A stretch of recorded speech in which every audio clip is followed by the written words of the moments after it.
In a post-truth reality, who will save the world, uncover the mysteries of the universe and build a vast multimedia empire to rival the likes of Genghis Khan? Join these two Aussie Meat Robots as they thrash out the weird and wonderful, the classified and supernatural, as well as their own inconceivable adventures on the podcast you had to have and never thought you needed. It's time for Hidden in Plain Sight.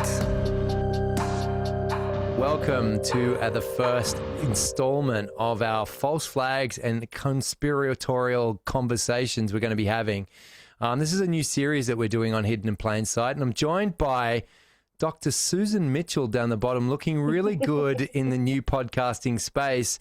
And Josh, say it once, say it twice, the genius Stewart is there. And my name's Sean Hall. I'm going to be the useful idiot on this particular one because I'm a bit wary of conspiracy theories, so I've brought my own tinfoil hat just to make sure that I don't get too many waves. It looks good. Looks good. Looks like a pirate tinfoil hat. But that's all right. That's all right. The main thing is it stays on.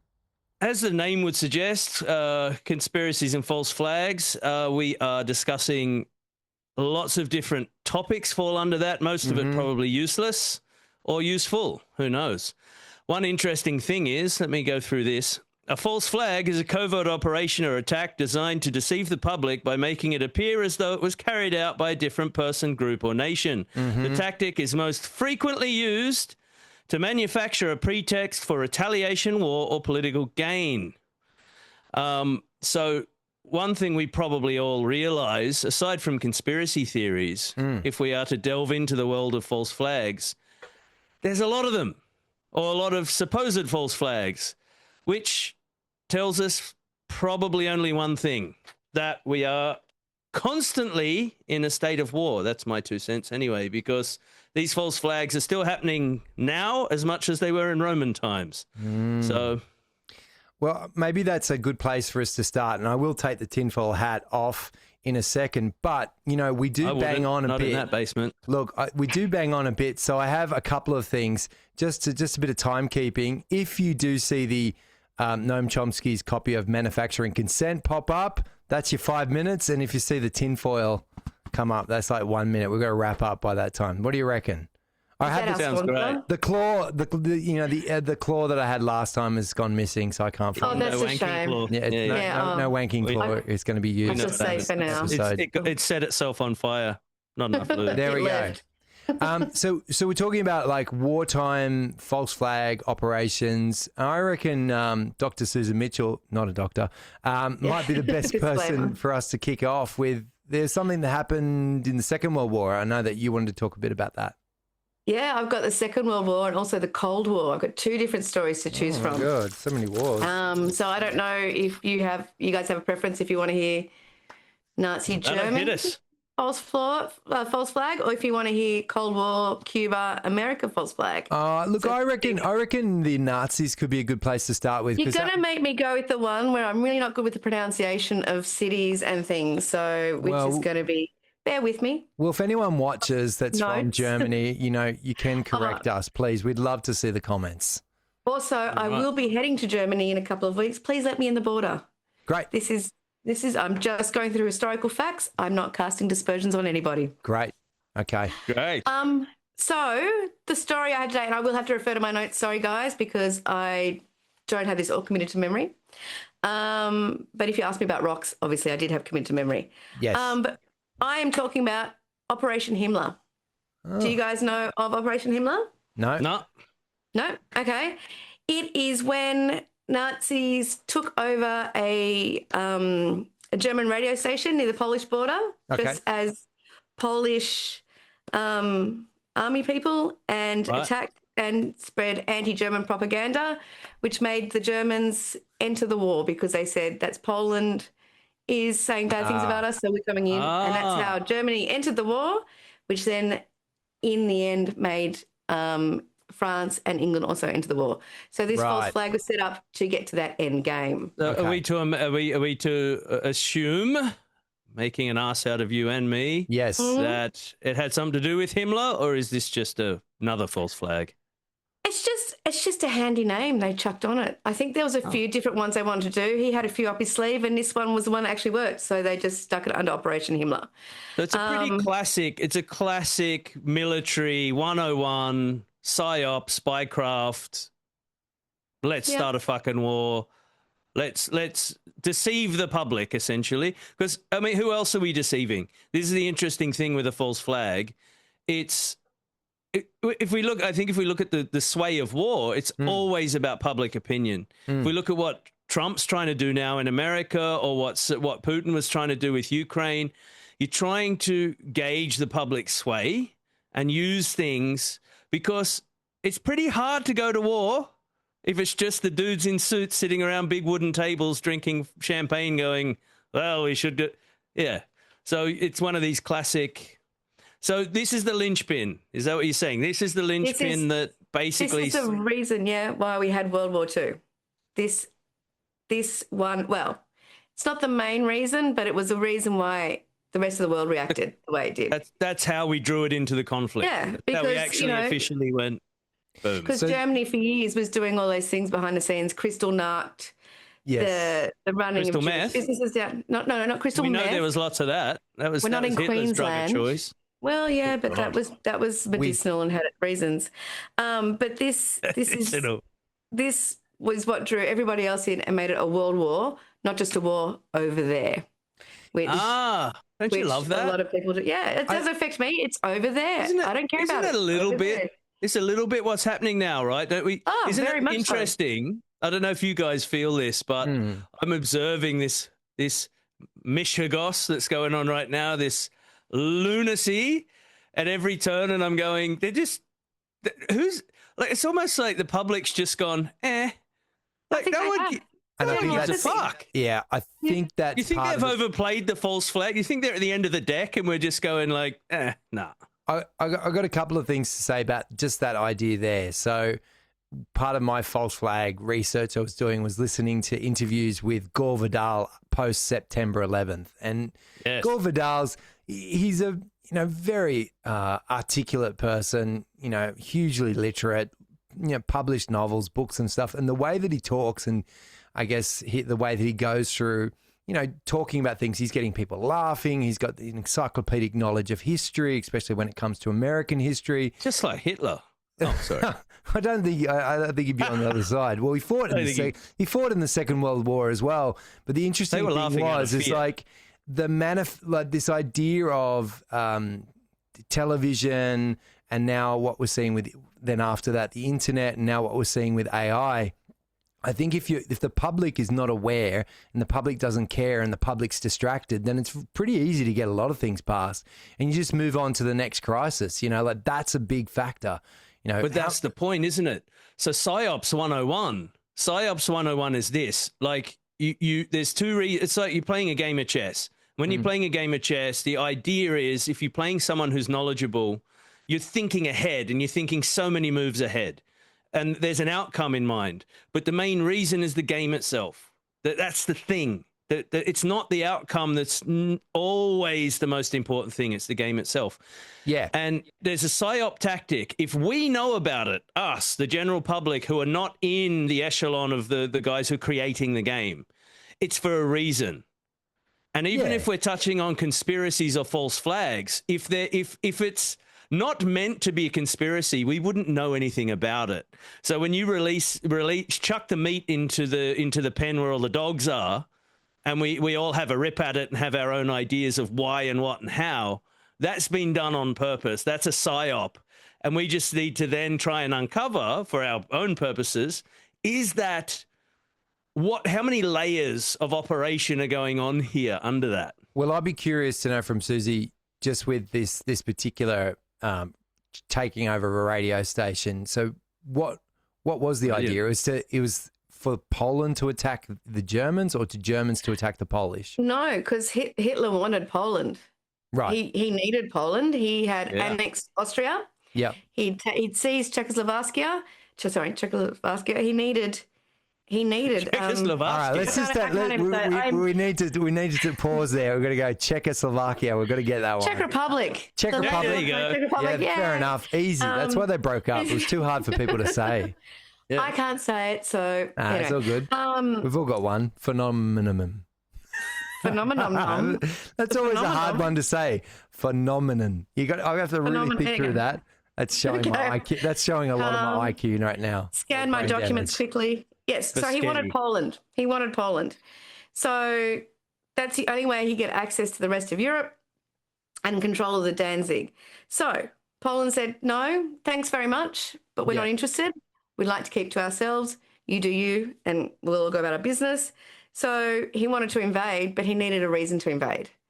The threat was the reason. Oh, so there was an offer to Poland, join he's us. like, if you come join me, it'll be all like, sunshine and roses, and we'll skip happily off into the distance. Right, and Poles were like, nah, we've been there, done that. And we're all good, thanks. Yeah. We're off here mining our salt.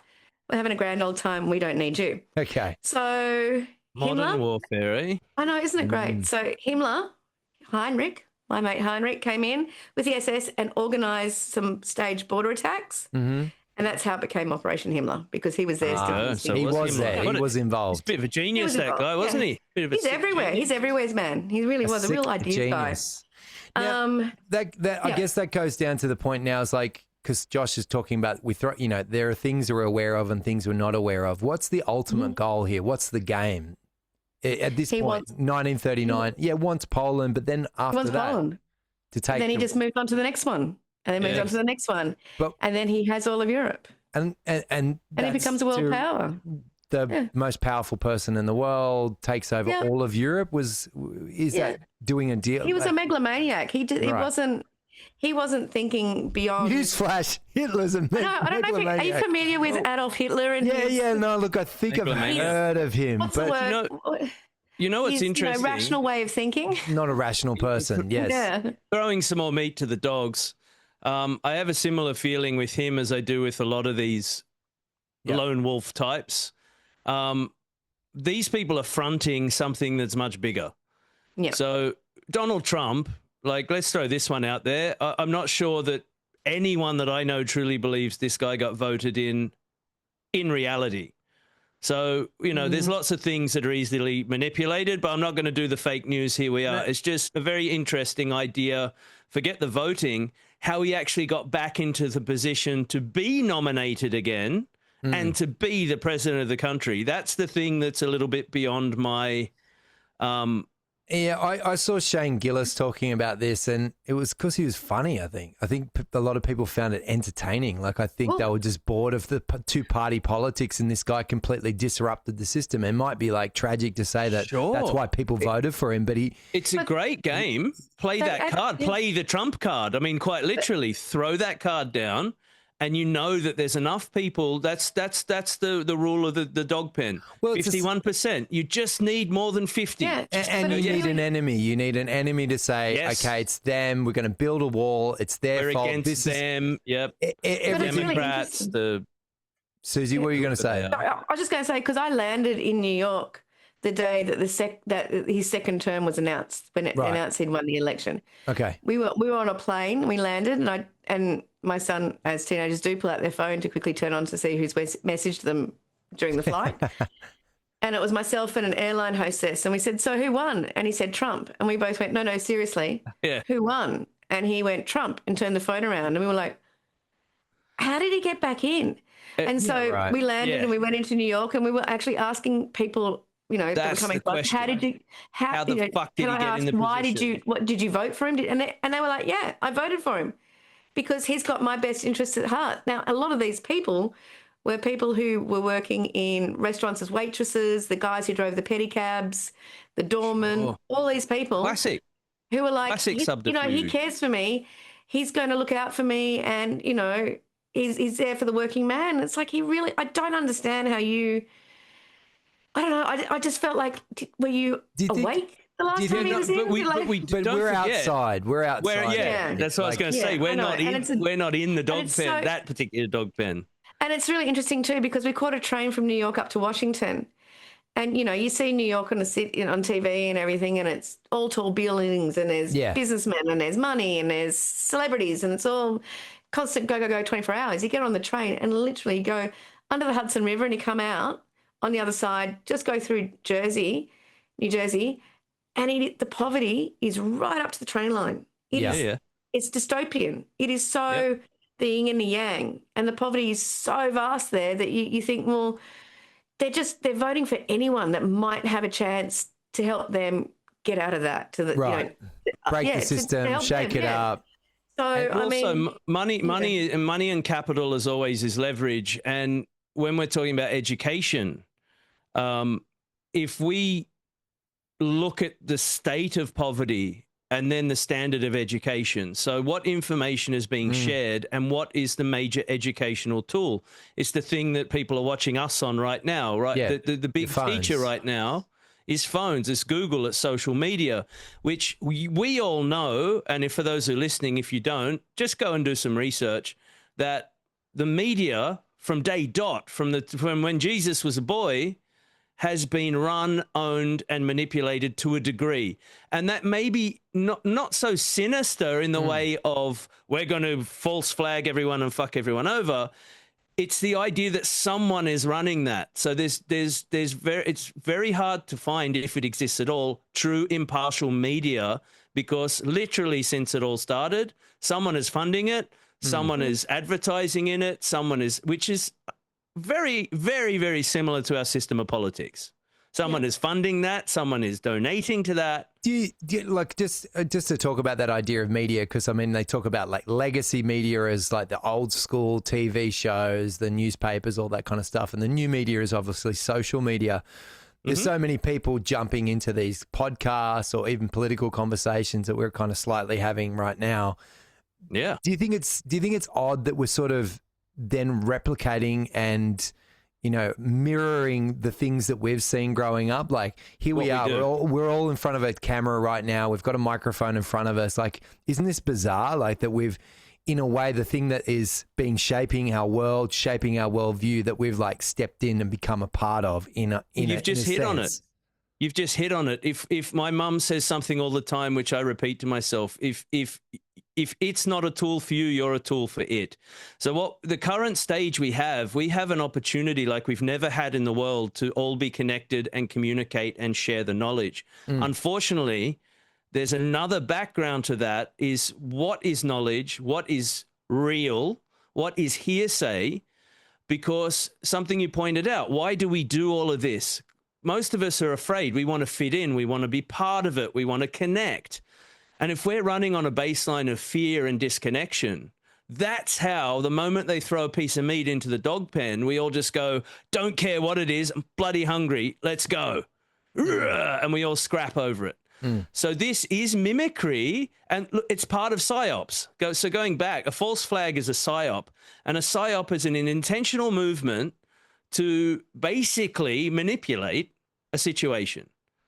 And I was reading something recently. I was trying to find the guy's name. I will find it and we'll put it up. It's a guy who used to be part of MI6. Now, digging deeper into this, how far do you go? Is this another PSYOP? The fact that someone comes forward from MI6 and shares some information, is that them also? So this guy was saying, if we're talking about the media and the use of PSYOPs in media, first point to look out for is something that comes from nowhere, has massive fireworks and fanfare, and disappears up its own ass in about the same amount of time. Does it always have to go the same direction? Is it just always that way, or it just disappears? Because there's a guy called Professor Yang. I don't know if you've seen him, but he's just blown up on the internet around the Iranian war, and the things that he's saying are pretty interesting, pretty compelling. Like he's teaching a class in China, and he's going through history. He's got like an English literature background, so he's doing all this kind of interesting stuff. And I've found it really engaging, really fascinating. But I'm going, hang on, is this? And he talks about it himself. Am I a PSYOP? Maybe I am. Maybe I'm not. Like, and then you kind of go, what? You're calling your own self out? Like, what is actually going on? Which is great. That's the idea. If we're a tool or not a tool, I think part of the PSYOP is, how deep does it go? How far is the manipulation? It leads me on to one of my false flags, or a PSYOP that happened I think we're in the middle of a gigantic PSYOP right now, But one particular one which fascinates me, and a reason that we started part of this Hidden in Plain Sight, is the US government, and more specifically the Department of War, which is no longer the Department of Defense, Changed it. has officially released a large amount of what they call proof of the existence of UFOs, UAPs, and alien technology. Right. Now, first thing that really flashes in my mind as a red flag here. So I've been following this stuff we've discussed this on the pod. We've all had our own experiences. Let's just say it. Josh loves UFOs. He loves them. Well, we've all had our own experiences, right? And I've met plenty of people that have. Yeah. Now, I have never once said in that I believe it's little grey men or anything else. In fact, my own understanding of what I believe alien intelligence is something more akin to AI, artificial intelligence, that was what we're calling it, than it is to little grey men that are here with laser guns to come in peace and you go in pieces. So the whole thing, false flag, if we're to believe the gentleman from the MI6, we have this. So 8th of May, 2026, Mr. Donald Trump decides to release these alien files through the Department of War. Yeah, I saw that. Now, would you not think... I mean, we've had major blockbuster movies made about this. We've had debates about this. We've had conversations. There's people that swear they've been abducted. Was there not enough fanfare for something so major, and a little bit strange timing considering some of the other things that might grab our attention if something else didn't pop up? Doesn't that just go, well, hang on a sec? But wind it back a bit. All of us should have stopped everything we're doing, going to work, paying our bills, making love to our fucking lovers, and gone, hang on a sec, aliens, UFOs, real? Government? Proof? Yeah, no one... Wait. No, well, I mean, I think a couple of people posted a few things. I know I posted anything. Susie, did it change your day? I mean, did you really... No, because to be honest, I looked at the picture they put in the press, and like I said to you guys in our private discussions, it looked like the next cattle call for Battlestar Galactica. Like it was the little grey person. It was a dude that looked like he was the extra costume from Guardians of the Galaxy. They all had, like I said, 2 arms, 2 legs, a humanoid body, a head, 2 eyes. You know, it was like a Halloween lineup of which alien do you want to be this Halloween? Like it, you know, so it just was like, it's another thing. But also too, again, it's like, well, if the right hand's putting out information, what's the left hand doing? Like, well, it's this narrative, the thing that we've discussed independently, and I'm bringing up now, on this narrative, going back 4 or 5 years, I think I've had conversations with you guys independently where I said very soon proof will come, something will be released. It's a distraction because, unfortunately, the system is too predictable. This is where they're failing with this false flag shit. Now, all we need is more people to talk about it. That's why we're doing this. The more people that talk about it and question it and actually have an opinion means those opinionless people that may not have the education, because there is a sea of people that they rely upon to parrot what has been said. Yeah. And that has worked for centuries. That is called the body of ocean that is the voter. And that is being manipulated. The more of us we don't have to say we believe it or not. But if we can, look, so 2017, Luis Elizondo, who supposedly, now again, is this real or not real? Yeah. Supposedly worked for the Blue Book and worked for the US government on UAP research. And they were officially trying to discover if these were a threat or not. He leaked 3 videos to the New York Times. One of them, which was taken in 2004, which we've discussed on this podcast. And it is basically the video that was witnessed by 4,000 US military personnel. Yeah. And this video was kept under wraps until 2017 when it was released by Luis Elizondo. He said, I've had enough. This is all nonsense. Our government's lying to us. Here's a video straight to the New York Times. After that, there was 3 famous videos. So that was the Tic Tac video. The Tic Tac, when I saw that video, I went, I've seen that twice at a place in Australia we call Total Rock. I've seen that exact bloody thing. I never had a sense it was grey people in fucking I'm coming to kill you. I just knew it was something I had never seen and I didn't understand. Yeah. So you had David Grush come out not long after that, who was apparently, oh, look at that, there's our 10-minute warning. Quick, get the book. Well, that was 5 minutes, but I'll give you the 10-minute. 10 minutes. So you've taken us into the world of UFOs. And look, I think it's great. We could keep going down that path. But with 10 minutes to go, I'd like to hear from each of you. What's the game? Wait, one sec. I need to finish this first. So you've got David Grush that comes out in July in 2023. Yeah. You've got all of these people appearing from nowhere. Like, how many people know that there was a bill put in front of US Congress in 2017, around the time all this was happening? Yeah. Pressure was being put on US Congress to allow access to or to dive into all the black ops money that's being taken from the US government and being invested in private space engineering. We're talking SpaceX.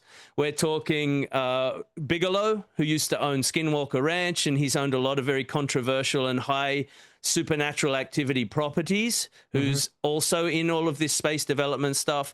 So there was pressure put on Congress. Congress put a bill forward that these people so any of these private space companies had to release any information, any and all information they had on technology that was not human-based, and any and all, anything to do with that, any research, or they were not going to get any more funding from the government. That was in 2018. That pushed through to 2022. And the CIA, so Trump's out there doing all of this stuff. The CIA actually officially, with very little fanfare, released over 4 million documents in 2018 on things they'd collected about all of this stuff. So just to wind that back, the reason I talk about this thing is you've got this very, very deep hole that started back, in fact, with science fiction and started back in the early days. But in 1940s, when Roswell happened, until now, we have been conditioned, prepared, and lubed up and ready to accept any cookie they're going to stuff down our throat about what alien intelligence actually is. As Susie said, right hand's doing one thing, whereas the left hand, with things like AI and all of this stuff that is truly foreign to all of us, is now taking a massive, massive foothold in our lives. While we're going fluffy dog, we're all turning to and relying on AI to run things. So that's a really interesting concept for me right there. Okay. That was terrific. I loved all of that. What's the game?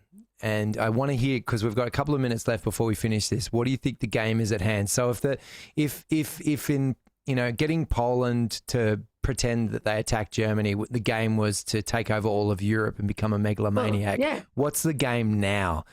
Susie, what do you reckon? What do you think that game is? Well, there's many games going on. It's not just one game. You've got what's happening there. You've got, I'm not going to say his name, but the Russian overlord over there. You've got Korea, you've got Taiwan. Like, there's so many different games going on. There's not just one game, and that's your problem. It's a race, and we've had a race since, time immemorial. But this is a race now for arms race, and every time it gets a little bit different. Like Josh said, we're all being told, "Oh, you should go on AI because you get to turn your face into a Muppet," or But this is technology. And all maybe the while we're giving away as much, because I heard a discussion recently. If all these very few companies are making so much money and capital off us and our information, should we not be getting a share? I mean, what we've now done, we've replicated in the digital world the thing we've got in the actual world. We're putting up fences, we're locking the food away, we're doing all of this. Why? I'm throwing a theory out there for everyone to consider. All right, so what's the game? Answer your question directly. What's the game? Go for it. To make us more sedentary, make us more docile, and prepare us for getting the fuck out of this reality or off this planet, either one or both. Because it takes time to domesticate a wild animal, and you can't just grab a monkey out the wild and throw it in a confined space and send it off and feed it vitamins through a tube and expect it to sit there and, be nice and not rip everything apart unless it's been conditioned to do so. So that's a crazy out there tinfoil hat theory. So who's transporting us off planet Earth? The book is coming up. We've got 5 minutes. I'm doubling down on this. Doubling down. It's not the body. It's not the body that's going. Okay. No. This is why we're creating all of it. Put your consciousness into something. Yeah. We've just started it. We've just started the machine that records all of us and makes our personalities. We're entering the sci-fi that we all watched as kids. And we all thought watching those sci-fis like Total Recall and all that, it will never happen to us. We grab our sticks and our spears before that'll happen. And look what happened.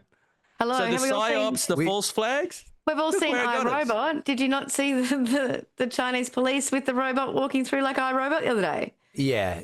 Yeah, brilliant. Terminator, it's all happening. And we go, that would never happen. I did see that, and I think this will probably get us talking in the next episode about a few other things that have happened, but the surveillance states post-September 11th has increased to a point where, you can watch people watch their every move, and it's for the sake of keeping us safe. And look, why do you think George Bush Sr. was there? Why do you think in the last few years there's only been one actual, real, serious player sitting at the top of the US fucking tree? That was George Bush Sr. This guy had his fingers in every fucking pie, and the main target, the only thing they needed to get through was that surveillance, fingerprinting, face printing, all of that shit, and that's what they snuck through. While we were all distracted doing something else. And all these data centers around the globe, they're fucking surveillance centers. But we're willingly giving them our information. Every time, like people still say to me, people are still like, oh, I talked about something and I went on Facebook and I saw an ad. Gee, that's a coincidence, or it must be listening. I'm like, did you not read the thing that you signed? Yeah. Did you not? You literally you signed on Google that you My favorite you people, agree. Tell us, Susie. My favorite are the people that go on Instagram, and I'm not going to throw a certain gender of people under here, but I'm going to do it. Women who go on Instagram and get that Instagram thing that says, here, let us scan your face so that we can tell you your ideal makeup or hairstyle. Oh, yeah. And these people get their face scanned, and then you wonder why their face is being used in Russia. That's my likeness is in Russia on this woman. Duh, because you gave them your face. It's like the flyby points. Yeah, you ticked the thing and you said, sure, use my image. You didn't read it. And they're using your face image now because it's all fun. Oh, look, it's a game. Oh, what color hair do you want? Put your face in my phone. You've just given them everything. I think I'd like to just to pass on one thing here. I reckon a good listen or a good read is Techno-Feudalism by Yanis Varoufakis, and he talks about this very idea, which is how data is probably the most valuable commodity we have right now. Without doubt. We don't own it, and that we should ideally be earning revenue off our data, but we are giving it away for free. Every time we put coordinates into Google Maps, we give off data. Every time we use flybys. Someone else is making revenue of us. Big revenue. Well, they are. They are making big money. Those microtransactions that are playing out with data exchange, it's enormous. Dude, and we don't get a cut. We release music, and you and I have been conditioned, instead of 20 years before, we release a song now, and we're happy to give it away. We invest, we put it out, someone else makes money, we get views, and we go, I go one step further. We've got someone who's about to release some music that we've been working on right now, our nephew Sam, and he has to pay. He has to pay to put it on a platform. Not only is he not getting any return, he's paying. He's got to pay for it. That's how we've been conditioned. Throw the meat in the pen. Set up the idol, set up the rock star. Let's look at Jagger. Let's look at all these guys. Bread and circuses. Just grab someone out of a village and make them a superstar. He's wrapping it up. Make him a superstar. Come here. Make him a superstar. And then how many other people look at that and go, oh my God. And that's what we all want. So false flags, psyops. False flags, psyops, conspiracy theories. Dr. Susan Mitchell, Josh the Genius Stewart, and your useful idiot Sean Hall. Thanks very much for watching. We'll see you on a next episode real soon.